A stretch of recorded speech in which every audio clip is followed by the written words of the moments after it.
My name is Jennifer Wayne, and I'm excited to welcome you to Motivating Moments. Your host, Sean, is here to help you reach your highest potential by sharing stories that inspire and fuel your inner positivity. Think of it like a power play, where each episode gives you the advantage to overcome obstacles and score personal victories. The positivity we create here is contagious, passing to your friends, family, and community. Let's keep passing that positivity and shoot for a brighter, more positive future together.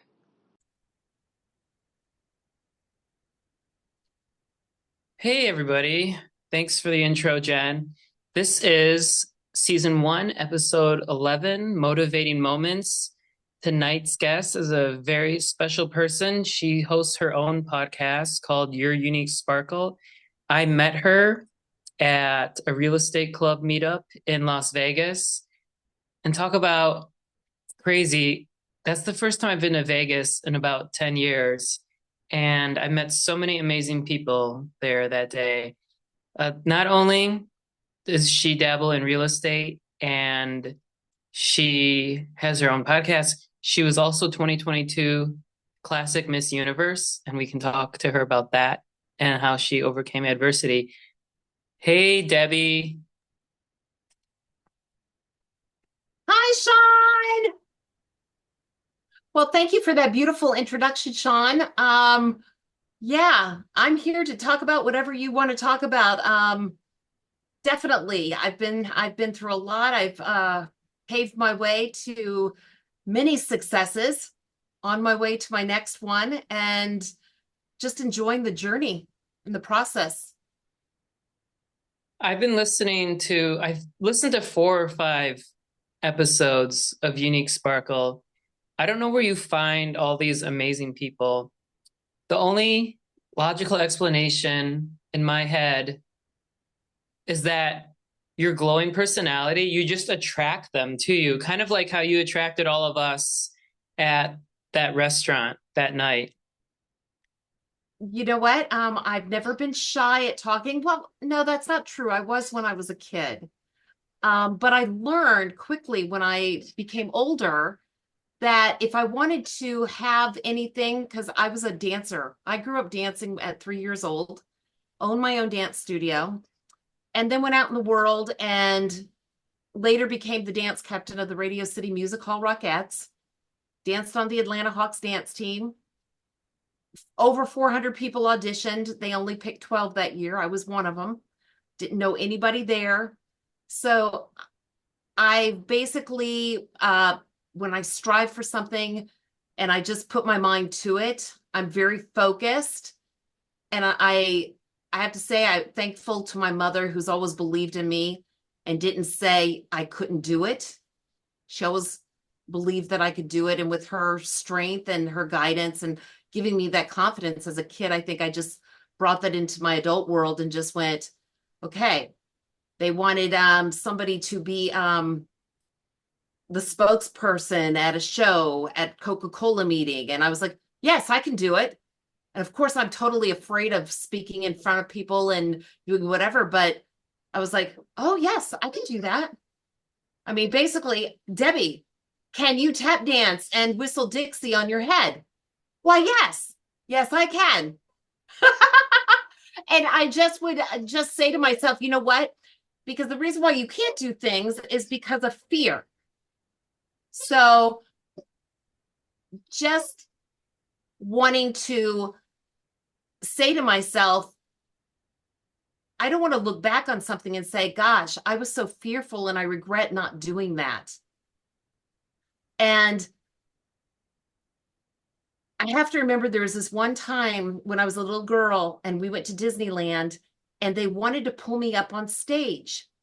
And I sat there between my two parents and I was so scared. I was like, no, no, no. And they were like, come on, you're so cute. Come on. And they really tried to get me to go up. Well, of course, they ended up picking somebody else to go up on that stage. The whole night I was like, I want to go. I want to go. It's like I missed my opportunity to go up on stage and have an experience. It would have been a growing opportunity for me. And I don't know if that's what did it and why I was the way that I was, and I'm still that way. I have to go out, and no matter how fearful I am of whatever it is that I'm doing something new, and I have to say to myself, Debbie, you can do anything if you put your mind to it. If you focus and really work hard. I mean, now, can I be a professional basketball player? Well, no, I cannot. You know what I mean? But just being able to look at yourself and just say, this is a reality. You can do this. If you can visualize it, it's something true and you can do it. And the only thing holding you back is fear. And I apologize for the dogs. But if you just know that, you can do it. You have to be strong for you. Are you going to go through your life living with regret? Because guess what? We only live one time on this planet, right? And I'm 54 years old, and I do not want to go through the rest of my life going, what if I had done that? I should have done that. No, I should have, could have, would have. I'm doing it. Is that why you jumped into Gator? I did. I was actually looking for sub 2 because the program that I was in before, they had taught about sub 2, but they didn't really explain it to the length that I wanted. Hey! Hope you could cut that out. I'm leaving it in. It's so entertaining. They are. They're running back and forth. Okay. But yeah, so I wanted to learn, because I really, when I do something, I want to do it and I want to be really good at whatever it is that I do. Right. So somebody told me to go to Pace Morby, check out sub 2. I did. And all of a sudden I got this invitation to Gator on a Saturday, and I went to it. I had no idea what Gator was. I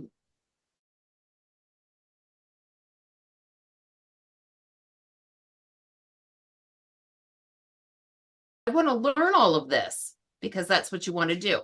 I know my camera's kind of crazy, guys. Sorry. But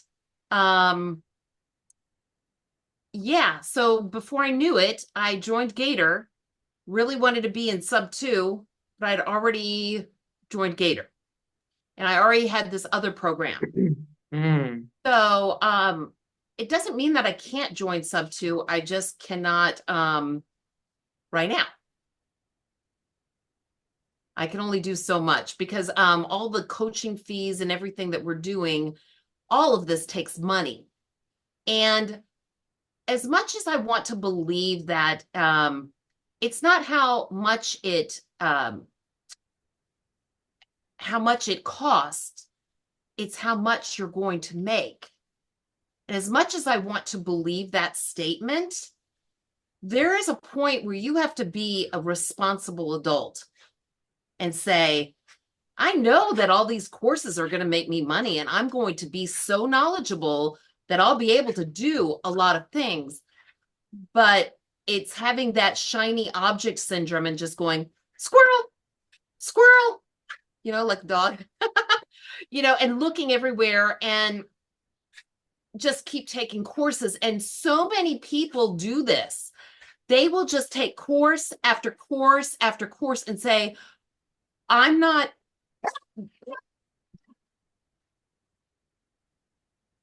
Never play this much, Sean.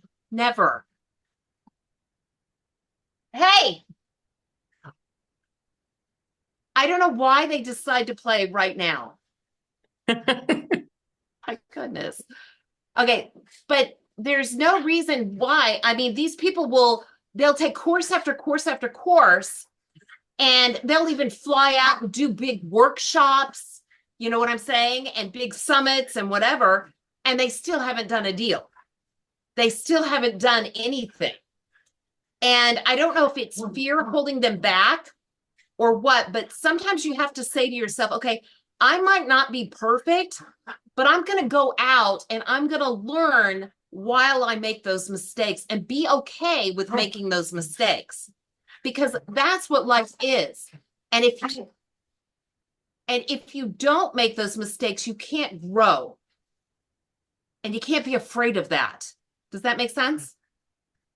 Yeah, I tell that to people all the time because they try to Yeah. be so perfect.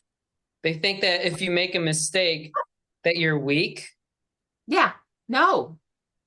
No. In fact, you are growing as a person. It's those people that are so fearful of making any kind of mistake and having anybody see them make a mistake. Well, guess what? I don't care what people think of me. You know what I mean? This is my life and I have to take charge of it. So I am very much a strong believer in that, of just taking charge of your life, because it is what you make it. And I guess, I wasn't like that always, but especially I think now in my older years, I'm like, okay, Deb, where are you going to go? Where are we going from here? I've done everything that I've always wanted to do. And now, are you going to let fear hold you back? And I'm like, no, I'm not going to.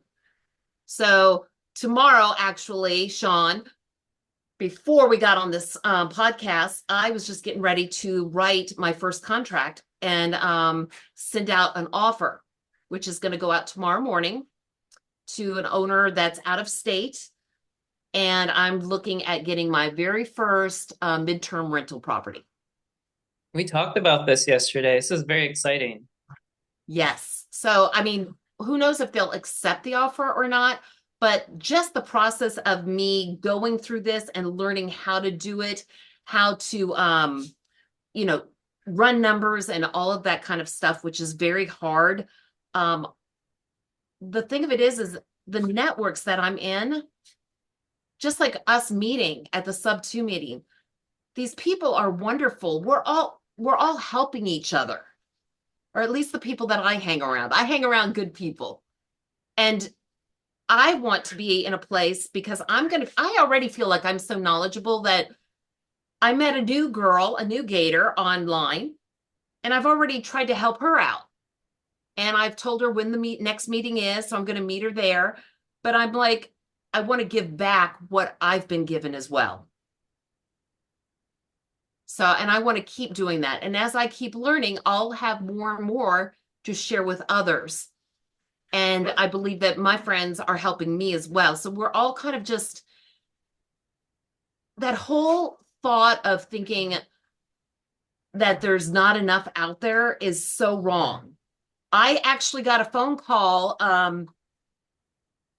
the other day while I was delivering mail, because that's my W-2 right now.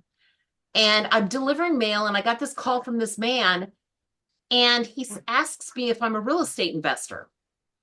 And I said, yes, I am. And as we go talking, and he says, what kind of things do you do? I said, well, I'm very interested. I'm doing flip and fix. I want a burr. And I'm working on sub 2, creative financing, even Gator. And he goes, oh, what's Gator? And I can't remember what I said. Well, he said something about flip and fix first. He says, well, flip and fix is a thing of the past. And I said to him, I go, and as soon as he said that, I was like, he goes, yeah, people aren't doing that.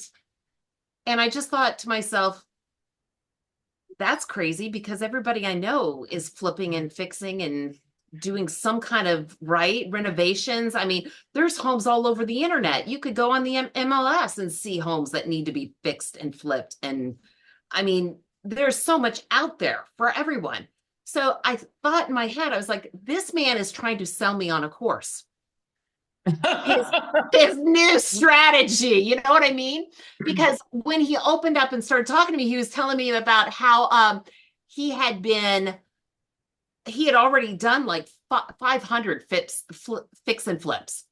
He goes, but that's a thing of the past. And I said, excuse me, I'm sorry, so sorry. I have to ask you, where did you get my name and my phone number? Well, apparently Google, I had searched something, and from Google Ads, he ended up somehow in Google got my information. Like he pays for it. So he got my information, and and I said, and as he's telling me this, I'm like, he's getting ready to try to sell me on another program. I'm not going for another program. I know the basics of where I need to go, what I need to do. I need to just move forward, and I can't take on anymore. I need to be like at the bowling alley. You know how they put the what is it? The walls on the side? The bumpers. The bumpers. I need bumpers, and I need to just go to the pins. I'm going and I'm making a strike. I'm sorry. My bumpers are up. I don't care if you're over there. I'm going that way. So I hope you said that to him that way. I didn't. I was very nice. I just said, I'm really, well, I did. I told him, I said, you know what? I've got enough on my plate right now. I can't take on anymore, but I will definitely keep you in mind. And I quickly got off the conversation, and he said he had somebody for me to talk to about, I guess, financial stuff about loans. He goes, and I'll send her to you. I'll give her your phone number. I said, okay, thank you. She's not called. I think his whole thing, I thought to myself, if you've done 500 fix and flips, then you should be up there, and you should not be calling people for your own course.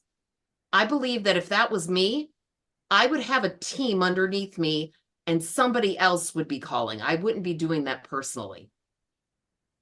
Oh yeah. Mel Palmer talks about people like that. Mm-hmm. They're in the safety class. They're Ah. not they're not being totally honest with their statistics. Right. And that's exactly what I mean, I totally heard it, and I was just like, why would you call me? You would have plenty of people on your team, because you wouldn't have time to do that. It takes time to do all of that work. This wouldn't be something you would do. Would you, Sean? No. Yeah. I would quit calling random people after 12 fix and flips. Right. 500. 500. That happened to me last week. Somebody in my NOLB says, let me tell you how simple this is. And then she called someone and she's like, hey, you want to make an appointment? Oh, why are you still in the house? Want to make an appointment? And the person hung up on her. And she's like, I have done 1,000 calls, scheduled 700 appointments. And I said, why are you a newbie? And she says, because I have 0 deals. And then everyone looked at each other and like, then why are you telling us what to do? Wow. Yeah. You know what it sounds like to me is that she doesn't have any kind of communication skills, to be No, honest with you. she's so out of control. It's hilarious. I was talking to her about, because she lives in South Florida. So I was talking to her about something from Revenge of the Tipping Point, the Medicare scam in Miami. And she Okay. says, oh, I don't read books. I don't know anything about that because I don't pay attention to negativity. And I'm just like, how do you not know about the Medicare scam if you're a Medicare insurance rep?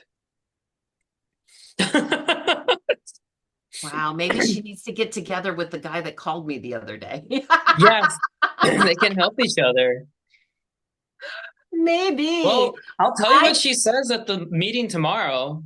Wow. I learned so much from being on the No One Left Behind challenge. We did not close any deals, and I believe that only a few people were asked back or wanted to come back. I'm not quite sure. I just know that I definitely put on that I would continue to work, because I am learning, and that's what it's about. I love the connections that I have made in my group. There was 10, 11, 12 people of us, and I believe only 3 of us were making calls, really. And That happened in my group. Yes, yes. And even the girl in charge of our group was like, Debbie, oh, I know you'd show up, to the meeting because I show up all the time. Even if I'm in my postal wear and I'm in my truck and I've got my headpiece on. Hey guys, how's it Wow. going? Yeah, I just made 10 phone calls while I'm delivering mail. I'm like on this. Oh yeah, I'm taking notes, I'm doing all stuff and delivering the mail. I mean, talking about a multitasker, that's me. But I can tell you, I've learned so much by just getting away from my fear, because that is a fear. And I think it is for everybody, right? Because nobody likes to be not liked. Nobody likes to be told no. These are just normal things that we, as humans, do not like, you know? And you have to, it really takes a thick skin to go, you know what? They're not saying no to you. It's just this, maybe they can't wrap around their head around it. So let's try to learn how to explain it better, and then they'll learn it. Okay. So I actually made an appointment with a girl from Redfin, an agent. And I wanted to see if maybe she wanted to do deals together, partner up, right? Um, in a way that I could help her doing sub two and creative deals. So I gave her a call, and for the life of her, she couldn't understand. We went through this whole conversation and she could not understand why anybody would want to sub to do that kind of a contract when they need that money to go and get another loan. Oh, And I tried to explain to her, a lot of people may need to do it because they're in a bind. It's all about timing. They're about to be foreclosed upon. And she goes, but many people would rather be foreclosed upon. And I said, no, that actually is the worst thing that you can do for your credit. I said, because then you can't even go and apply to rent a home somewhere. You have to. maybe we should let them foreclose so that then their only option is to buy sub two, and then they'll understand. She didn't get it, but you know what? I'm telling you, Sean, I kept explaining it to her, and I said this and this, and it was just I was explaining to her why they would want to do that. And she goes, you know what, Debbie? I really want to see you succeed. And she ended up giving me a list of like top agents in the state here. And she was like, I like you. She goes, I don't know. And she asked me if I was a real estate agent. I said, no, I'm not. She goes, you need to take that test. It's so easy and you would be so good at it. I mean, you could tell she was like top notch, knew what she was doing, but she did not understand the sub two mentality. And you could tell she was just busy because Redfin is busy with a lot of deals. So she's busy. So she doesn't really have to. Do you know what I'm saying? For her, it's like, I've got so much coming into me that I can't even handle it, because I had to get past her secretary just to get an appointment with her to talk to her. That's how busy this woman is. But what does that tell me? That tells me there's business to be done out there. There's enough business for everyone. So not to be sitting there going like this man, nobody wants to flip and fix, and there's nothing out there for. No, there is plenty. There is plenty. It happens every day. In fact, today I went on Zillow and I was looking at the pre-foreclosure list. So many, and I didn't even get through all of them. How sad is that? These people are about to lose their house. I've been in that situation with my ex, and he would keep losing his job, and I would have to maybe pay the car this month, but I wasn't able to pay the house. Or I'd pay the house the next month and I couldn't pay the insurance on the car. Or, and you're robbing from Peter to pay for Paul. So it got to a point where you're like a few months behind. It's like, we were set for auction. And I said, you know what? I mean, you could wholesale your house, but my house was pretty nice. I said, no, we're going to take everything in this house, put it in a rental unit, okay, in a storage unit. And I said, we're selling this house. In less than a week, I did all of that, clean the house, and put it up on the MLS. All right. So got it up with my girlfriend, and it sold with the first agent that walked in the door. He bought it for himself. You know what I'm saying? But a lot of people don't have that. Maybe they have a home that's has damage and they don't have the money to fix it. And I know what that's like because our pool was about to go. And I was like, oh my gosh, we don't have 10 or 15 grand. We are barely making the mortgage. You know what I'm saying? And people are out there because when you buy a home and it gets older, you have to keep replacing things. The water heater goes, the pool goes, the air conditioner, the HVAC, it goes. And you have to have the money saved to do that. A lot of people in America are living paycheck to paycheck, right? They don't have savings. And let's talk about credit. They're maxed out, and that's just the reality. It really is. There you go. So you got to come up with a good plan of, okay, I'm going to survive. Well, how well do you want to survive? How well do you want to live? Well, I can tell you right now, Sean, for me, I'm not going to tell you that my goal is to have such and such $1 billion or so many this or so many that. I want to be able to go out to dinner, pay for everybody's meal, and not have to worry about it. Can I come? You sure can. You're there. Sorry, Sean. Did you have any ends to close on that last story before we go to the next story? No, I just love talking stories. I have lots of stories. I've lived a long time. You're a really good storyteller, and I'm gonna have to have you back for season 2. So the next thing, and this is why I wanted to have you on so badly. Okay. You're the only person that I've asked to be on the podcast from Sub 2 so far. Oh, wow. So you have that right. So when I'm super big and have my real estate tycoon title, that's you can right. be like, well, he came to me first. That's right. Because we'll still be friends. Oh, yeah.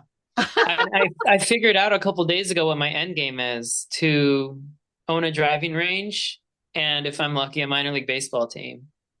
I like that. I could see you doing that. Thank you. You could do it. When Top Golf came out that same year, Mm-hmm. I was wishing that they had something similar to Top Golf, and I just didn't have, because I was 17. I just didn't have the infrastructure set up to do it. They beat me to it. That's okay. McDonald's has its rival Burger King. Taco Bell has Del Taco. You have your own thing. Yeah. Always. So I remember you were saying that nobody likes to hear no. Right. And you were in that mentality because you said that on your first attempt at Classic Miss Universe, you did not win. Yes, and actually, the one I won. Okay, so I was in it was Miss Nevada for America, and I did not win. You're correct. It was my first time. I was 49 years old, and I stood first runner-up, second place, basically, to a 22-year-old. So they didn't have the Ms. division, which is just MS. That's for 40 and above. But this was for everybody, 21 and above. And I was 49 years old, standing on stage next to a 22-year-old. And I had not won.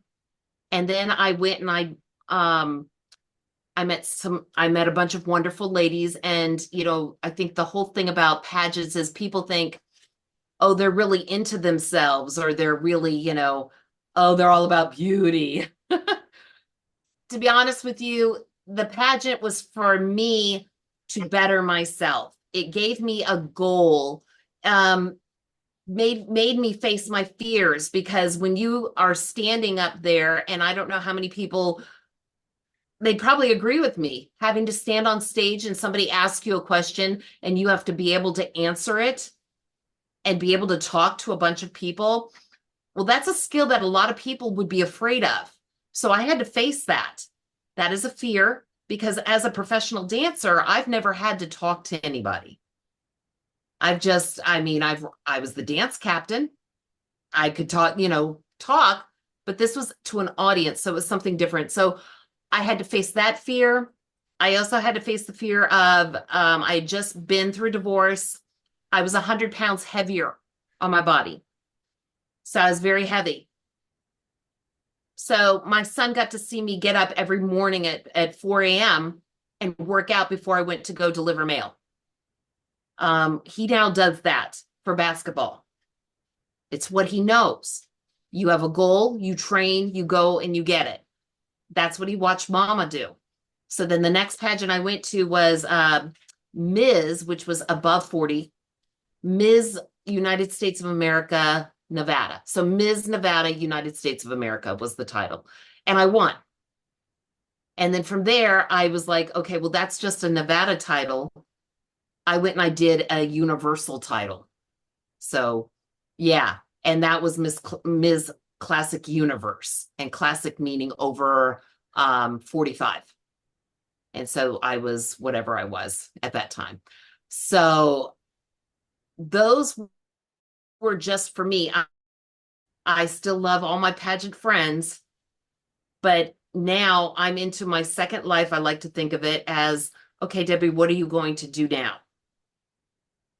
I've always wanted to be in real estate, but as a dancer, it wasn't something that I could do at the time. Then I was a mom. Now I'm a postal worker. And as much as I really I love doing the mail. I love talking to people. But I'm not the type of person that can stay stagnant. I need to always progress and make myself, there's so much to learn. I just want to be a sponge. I'm like that 3-year-old kid. I want to absorb it all. And I love it. I really do love it. I don't want to sit on the sofa all night. And I do love to watch movies, but not all the time. I'd be bored. There's so much in this world to offer us, and I want to learn about it. I just love it. So the pageant was a way for me to work on myself, as it is for many women. And it's unfortunate that it has such a bad rap, because some people go at it and they're very competitive and they're mean to other people. The girls that I was with, I've made some great friendships that I will have forever, because it wasn't about who won, even though, it's about you taking yourself to the next level. When I went to nationals for the Ms. Nevada, United States of America, I didn't even get in the top 10. You know what I mean? But I went there. I went to nationals. I did it.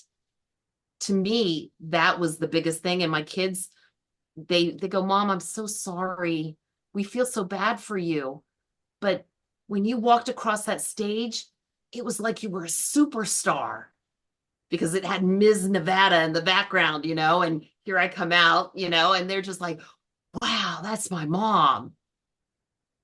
What a great feeling. And I said to them, guys, don't be sad. We just had a wonderful experience together. We did this. It doesn't matter win or lose. We came here and we did it. We didn't, stop or get scared. No, we went through it. We learned from it, and mommy will do better the next time. And that's when I won the Classic Universe next. So. Sorry to divert. I have a follow-up question to what you're talking about. Okay. Have you ever read Inner Excellence by Jim Murphy? Train Your Mind for Extraordinary Performance and the Best Possible Life? I have not, but that sounds like a book that I would probably really enjoy. You don't even need to read it because you are doing it already. It's like you took all of his thoughts and you've never even met him and you've already put them to practice.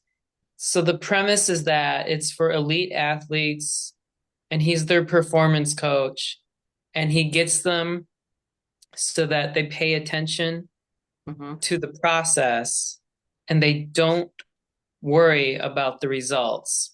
Because once they have figured out what process works for them and they can get into the zone, then the results take care of themselves. And from everything you've just told me, I'm thinking she either wrote this book in her own words or she read this book. No, So it's in just me wanting to episode be a good mom. four, in episode four, my friend Ricky was on it and we were talking about that because he played minor league baseball with Jim Murphy, the author. Very good. That's awesome. And that, Just listening to you say that, just because my son is having some problems with his basketball, with his games, and he's worried about, performing. So I think just hearing you say that, even though I know it for myself, I need to have this conversation with him, is he needs to just enjoy the process. As a mom, I want to sit down and I want to reiterate that for him, that he remembers that, because he will get on himself when he throws. He's very good at 3 points. And I mean, he does really well at basketball, but when the game comes on, it's like he gets cold feet. I don't know what to tell him about that because I'm never done basketball. I was a dancer. So I try to fill him with stuff that I would do as a dancer and to be successful at that. Um, but yeah, what you just said, that's exactly what he needs to do, is he needs to work on his process of just letting it go, because once he does that, he'll be in his zone. I know he will. That's good. So I'm definitely going to look into that book. I think maybe he should read it, because when mom tells you something, it's not quite as, strong as when a stranger comes out and tells you, and you're like, I just told you that. You know what I mean? But hearing it by somebody else, oh, well, they know what they're talking about. Mom doesn't know. Because that's how kids are. Is he on varsity? He's not, he's a junior this year. So yeah, he's on his junior team at school. So he has actually told me that if he does not become a professional basketball player, and seeing what I'm doing, he's like, I might want to go into real estate with you, Mom. Oh. So of course I would love that, but it's got to be his dream and his, yeah, passion. I'm not going to make somebody do something they don't want to. Yeah. Well, that's the reason I did the podcast, is so that I could connect my friends to each other.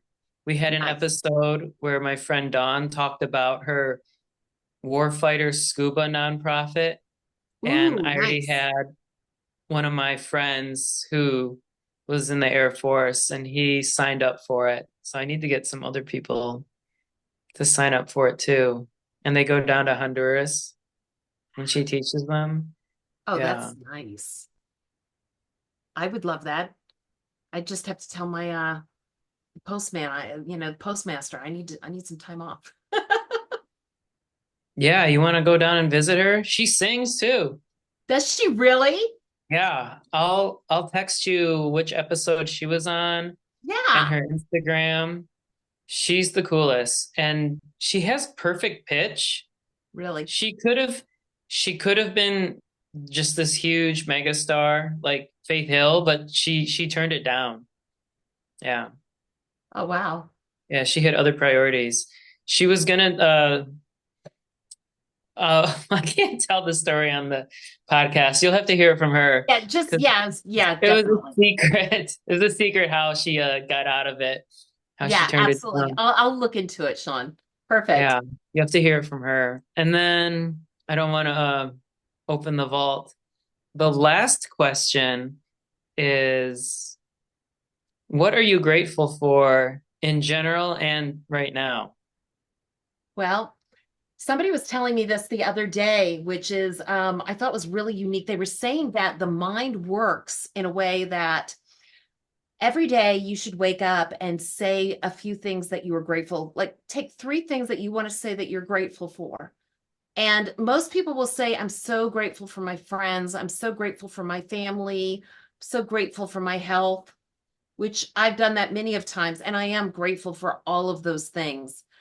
But in order to make your mind feel better, it has something to do with the brain. And that every day when you wake up, you should say three things and they should be different things. Okay. So today I am grateful to be on this podcast. That's not something I would ever say every day. And I am grateful that I got to see you today because we converse all the time on the phone. And it's so nice to hear that you're doing so well and you're doing all these things. I mean, I can't wait to hear more. I'm always wanting to hear more. I'm grateful for that. I'm grateful that I have tonight to wrap Christmas gifts without my kids in the house. I'm grateful that I was able to get my nails done today. There you go.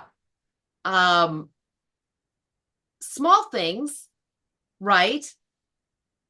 But I'm very grateful for everything that God is bringing into my life. Um, I don't know how, but I just keep working and I keep saying, Debbie, don't give up. I mean, and I've been at points where this past month, I mean, I haven't done a deal, I haven't done anything, and just it makes you want to cry. And I have cried. I've been upset with myself. Like, Debbie, why can't you do this? And just questioning myself and then going, but I'm not going to stop. Okay, I'm going to go watch this again. I'm going to go do this again. I'm going to go network. And I'm meeting all these wonderful people that I'm connecting with that I am so grateful for these connections. I mean, it's really fun. I'm so blessed to be a part of this community, my other community, because I am surrounded by people that all have like minds. We're all like-minded and we inspire and motivate each other. And I just find that fascinating and exciting. That makes me want to live. I mean, if you went to work every day, imagine, Sean, okay? You're at the postal service. I mean, there's a reason why they call it going postal. Because it really is. People will talk about, I mean, they get caught up in the mail and they take everything to heart, and there's drama with this person and that person. All they want to do is just complain because they're miserable with their jobs, with their lives. And then they go home and they sit in front of a tube, drink beers, whatever, and they go back again. And their release is on the weekends. I don't know what they do because I'm not them, but I never have time to relax. But they're so disappointing. And I kind of feel like, my gosh, sometimes I have to go like this and I have to block it out because remember, negativity enjoys negativity. So they will bring you in. People love to bring people into negativity. And I don't want to be drawn into that. Now, can I be? Yes, because I'm human. But I try not to, I don't want to be part of drama. I don't want to be a part of negativity. I just want to go do my job. I do it to the best that I can, my ability. I'm not great. I'm not perfect, but this is what I want to do. And then when I get off of work, I get to go do fun stuff like learning and work on real estate, and it's what motivates me. So I try to tell my friends at the post office, what motivates you? You have to have something that just gives you passion. Everybody should have passion. I think if you have no passion in your life, that you're just dead inside. And I feel sorry for anybody like that, because we know that millions of people are like that in the world, right?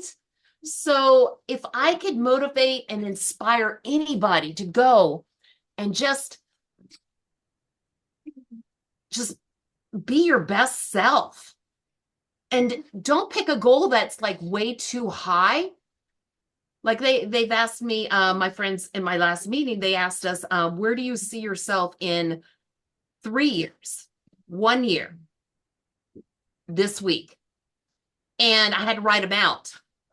But just writing those out, I got a clear vision of where I want to go. And I don't think that you can, and I know you've heard this before, but you can't go anywhere if you don't know where you're going. What are you going to put in the GPS? Somewhere. It's not going to show up. You're not going to get a map, right? So you've got to put in the exact address of where you want to go, and it will take you there. And I believe the universe, God, whatever you believe in, will take you there. You have to have the vision. You have to put it in your mind and keep putting one step in front of the other. And it doesn't matter how slow or fast you go, but staying focused and on that trail. To not, sometimes we get detours. It's okay.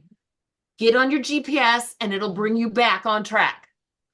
And that's okay, because that's what life is about. Yeah.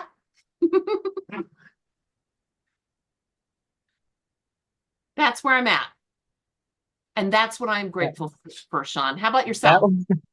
That was an awesome answer. Here's what I'm grateful for. Okay. So I'm away from my brother and my mom because they're in Michigan and I'm in Virginia.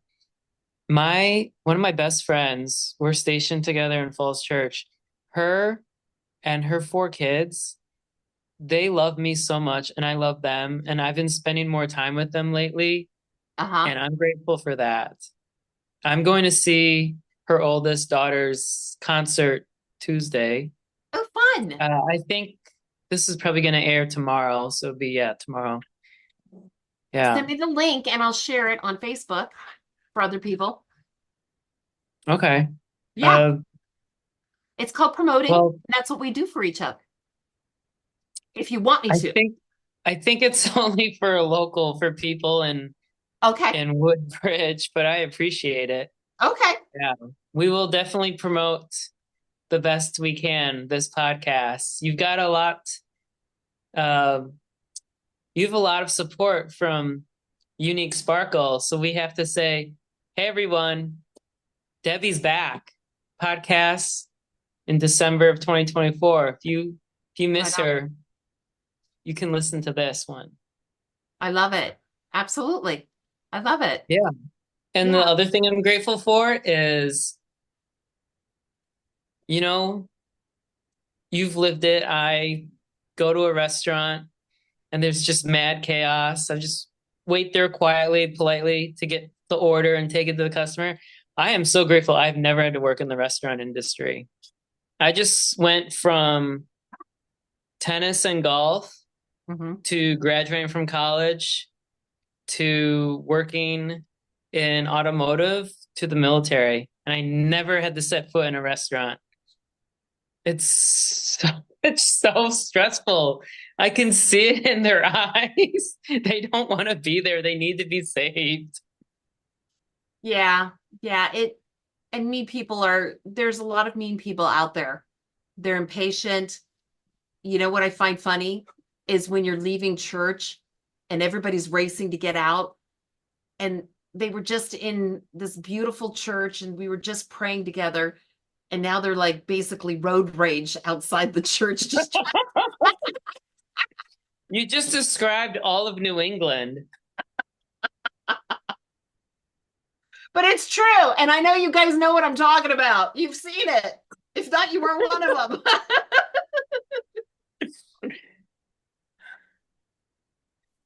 Yeah. Well, I like to keep life, real. And it is what it is. It's not perfect, but it's all in how you see it. You can see the positive, you can see the negative. It's all in your brain. It's how you see life. Yeah. I have to end on that. Sounds I'm great. Don't go yet. I'm just stopping the recording. I just wanted to thank you so much. I know how busy you are, and this is your only free day, and I appreciate it so much that you I would knew it hop was just on going to for be an fun hour talking with with me. you, Sean. Yeah, because I haven't talked to you face to face in 2 months. Yeah, exactly. So this was great. All we do is like our little texting every now and then. But I mean, I just love when I get my little texts from you because it's like, oh, it's Sean, it's my buddy. I love That's it. right. I know, I That's love right. it. You're like my big sister now. You're I looking out know. for me. Yeah, Yeah. absolutely. Thank I'm going to you. be supporting you all the way. We're going to get you that golf thing.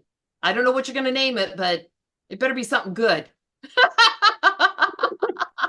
Instead of top golf, it can be bottom golf. I don't know. Oh my gosh. No, but how fun it is to create that. You know what I mean? Because being a dancer, it's like I've always created things in my head and then I watch them come to life. It's like having the dancers are the paint and I paint with the stage, right? And so I share my artistry with the world that way, right? So you get to create this name, and how fun is that? It wouldn't even exist if you hadn't done it. I love being creative and I love making things happen. So you go out and you make it happen because I know you can, and I want to see what you've got in here and you make it and bring it to life. That's what I want to see, Sean. I'm excited for it.